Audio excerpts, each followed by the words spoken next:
Jaintia Hills and meet Kyung Namba, a young man who stood against the mighty British.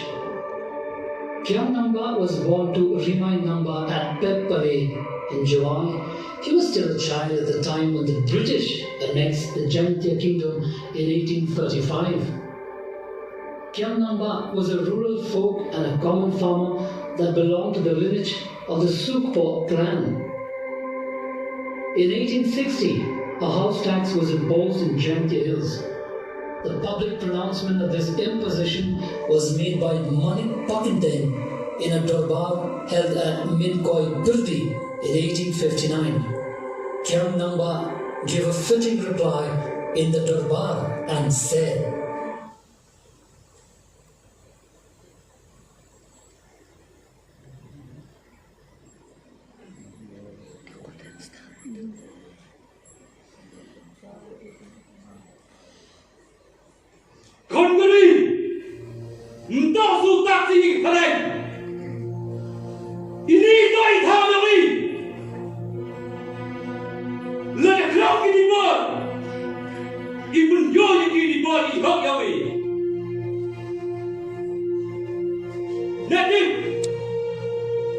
do not pay tax to the foreigner. This is our motherland. If they insist, they will face dire consequences.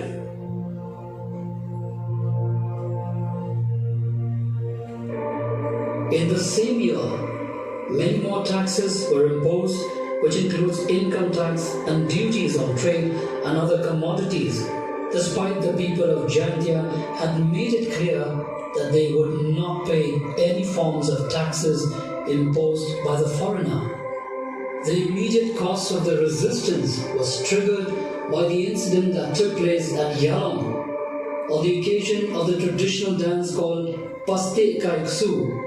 The police confiscated all the weapons that are meant for the festival and burned them before the very eyes of a large number of people that had gathered to witness this traditional dance. The act of religious intolerance by the British officials had made the Jaintias to rise in arms and protect the lands, customs and religion.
political and religious interference of the British ignited the fire of mass movement, which started with the calling of the Durbar of the 12 Dalois to appraise the people about the need to resist the alien rule.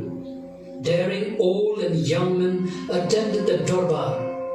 Kyang Namba was unanimously elected a leader after fulfilling a test. Kyang Namba and his men started building barricades, stockades, stored grains and manufactured weapons and firearms. Kyang Namba and his people from the villages of Joai, Yalong, Latober and Shampung attacked the police station at Joai and destroyed it completely. The attack spread other parts of Jantias like Padu, Satpator, Namba, Yalong, Minso, Shampung, Nartyang, Raliang, Sutana, Nangkli, Barato, Mokayao, etc. And the British had to reinforce more regiments to conduct a full-scale military operation against Kyang Namba and his men. Meanwhile, Kyang Namba fell ill, and taking this as an opportune moment, Long Sutana, a key member of his team, informed about the place and condition of Kyang Namba to the British. On the 27th December 1862, the British captured Kyang Namba in the early hours, but with stiff resistance from Kyang Namba, though he was ill.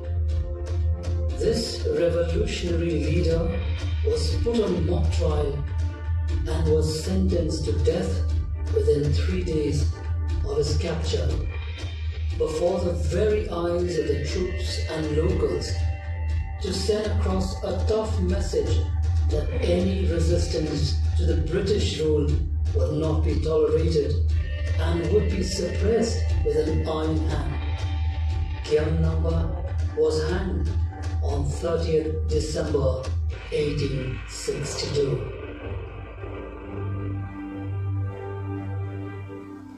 However, as he was being taken to the gallows on the evening of December 30th, 1862, Kyang Namba said something prophetic.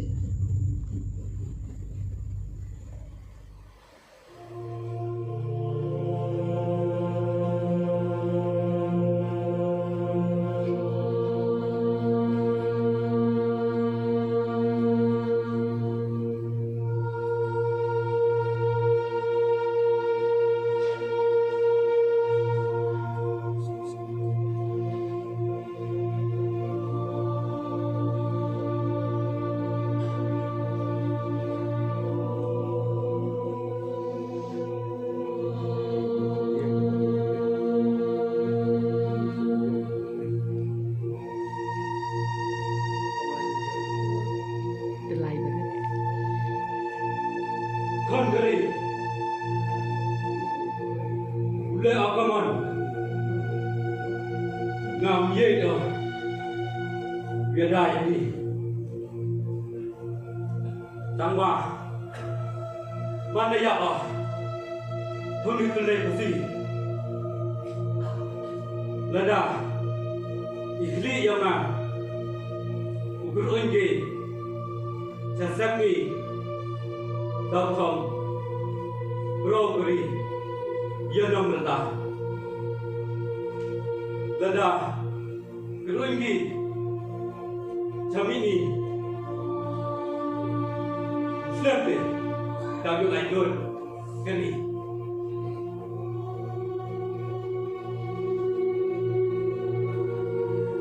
brother and sister, please look carefully on my face. When I die in the gallows, if my face turned towards the east, my motherland will be free from the foreign yoke in the next 100 years. if it done well, will remain in bondage for good.